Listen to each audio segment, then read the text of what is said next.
Hello, welcome back to the show, and we are doing the Everton versus Aston Villa game review. And well, we were losers once again. New manager, but same results. Very disappointing outcome, should I say? Very depressing outcome. We were losers 1-0, and we conceded a goal in the first half stoppage time to Buendia. Once again, set pieces create our downfall. And look, we had a bit of time to work on it once again, and it's very clear that hasn't changed. Look, we look at the performances of the players, and I would say that the effort was much better. Much better than, weeks gone by. We came out much more energetic than usual. We were pressing much earlier on, but as the game wore on, it sort of weared off a little bit. That would have been due to a number of things, such as possibly stamina. Obviously, the players' bodies aren't accustomed to pressing for that long, considering we played very passive under Rafa Benitez.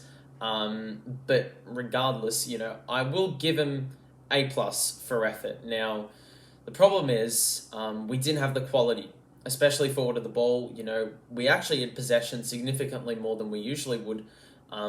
In comparison to previous seasons, I think it was like 44%, but we weren't doing anything with it. We weren't really threatening the Villa goalkeeper. We weren't really getting it into the box until the second half, when your boy Anthony Gordon came on and made a huge impact. It's a bit of a shame that he was on the bench for 56 minutes. I mean, you're probably basing it off of a recent form. Gordon was much more worthy of a spot over Townsend. But, I guess Duncan Ferguson, his mindset was, we've had all these bad results and we need to try something different. And I wasn't actually opposed to him changing it up that drastically. It was a pity that it didn't work.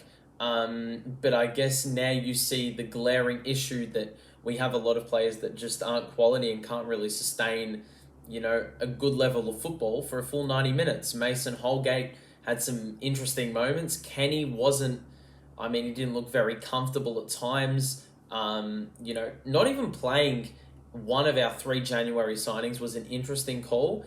But overall, look, I was pretty endorsing of Duncan Ferguson just trying something different. Obviously, it didn't work out, but it was very clear that Everton, our team wanted to play for the jumper. We wanted to win. It didn't work out that way. But I think earlier in the week, Duncan Ferguson, when he said, or there was a question asked to him about, do the Everton players know what it means to play like or be an Evertonian? And he said, well, they do now. So it's very clear he dug into them. And, as I said, they came out with a bit more assertiveness, a bit more intent, and a bit more of a knack and desire to win the game, but it just didn't work out because the quality was just not there. I mean, you look in the second half, we had 15 shots in comparison to our first half, which had 0. So it was very clear, once Gordon came in, we were getting some silver service to the likes of Calvert-Lewin. He's still shaking off a bit of rust, and it was very obvious. But, he was giving us those opportunities, and I think that's what we need to see. We need Gordon to be in that best 11, because I think he represents exactly what Duncan Ferguson lives off of. That passion and desire, playing for the jumper, all of the above. He wants to do that, and he was very quick to give the crowd a bit of applause after the game was over to let them know that they appreciate, or he appreciates, their support. And Duncan Ferguson was much the same. I guess another, bad thing about this loss is that we are not far away from the relegation zone now. And it's actually becoming a very serious problem.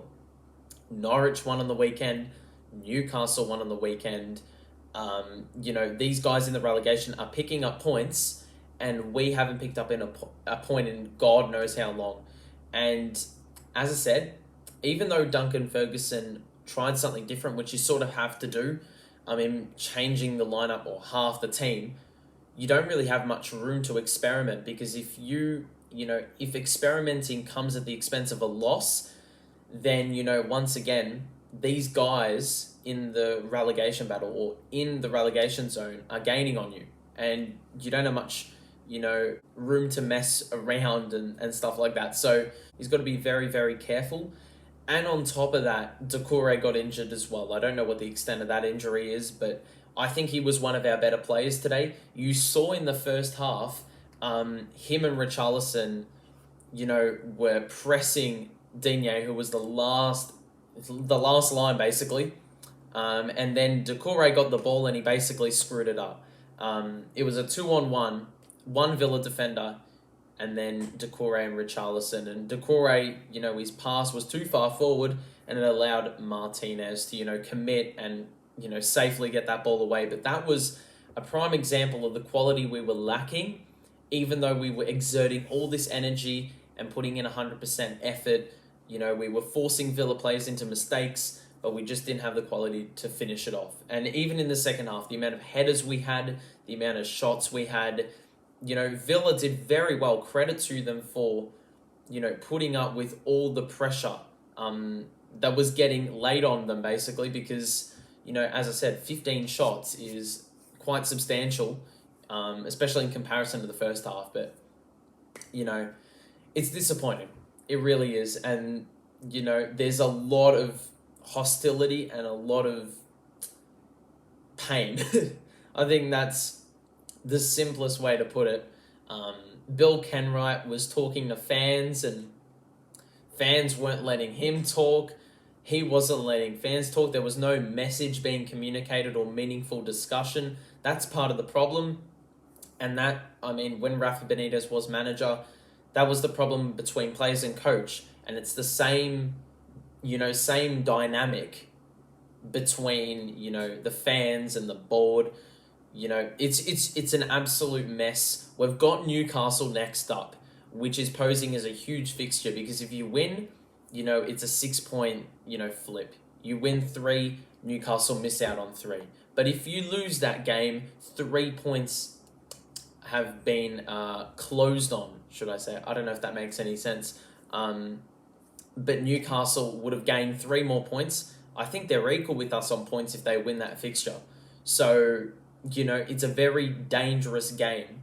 And especially, considering this is the easier part of our schedule, we need to win these games. Need to. And as much as, you try to say, well, the new manager should be getting something different out of his players, if the same players are there, there's still going to be those glaring problems. And today, once again, it was the back line letting us down. One little lapse, and this happened with Benitez, it happened with Ferguson. One lapse from a set piece, which I think we're probably the worst team in the league for that, conceding goals off set pieces. It happened again. I don't know who was marking Buendia. And then afterwards, on the celebration, people throwing bottles, it's not on. It's not on. I don't care whether it hit the player or not. If you look at the replay, it barely hit them. And they, put on some theatrics, a nice little show for us. But at the same time, you should not be doing that. Because if it did hit someone in the head and it did injure someone, then what? But I think they're being banned or arrested or something like that. They shouldn't expect anything less, and they don't deserve anything less. But yeah, I think in this period of, I think despair is a bit over-exaggerative, if that's a word. A bit over-exaggerated, should I say. In this period of despair, we need to stick together. We need to stick together and, not collide. And stuff talking about which manager's best, I think we just need to hope for the best outcome. No matter what manager it is, we just need to focus on the common goal that we want to win games of football, and we need to play some good football to do it. It's as simple as that. We haven't been playing like that. The signs were better today. The quality's still missing. Those are the main issues, and it doesn't take a genius to work out that our squad isn't the best in the world. But in saying that, it should be, we should be getting something more out of our squad. But that's going to be it. I hope you enjoyed this. Drop a like on it and subscribe. As I said, Newcastle next. It's going to be huge. Obviously very disappointed with the result. We were all pumped up. new manager. We knew what happened last time Dunk was the man in charge. He was pretty damn good. Beat Chelsea, drew to United away. There was some good results in there. So obviously this is a bit of a letdown. But anyway, that's going to be it. Have a great day. And I will see you in the next video. Peace out.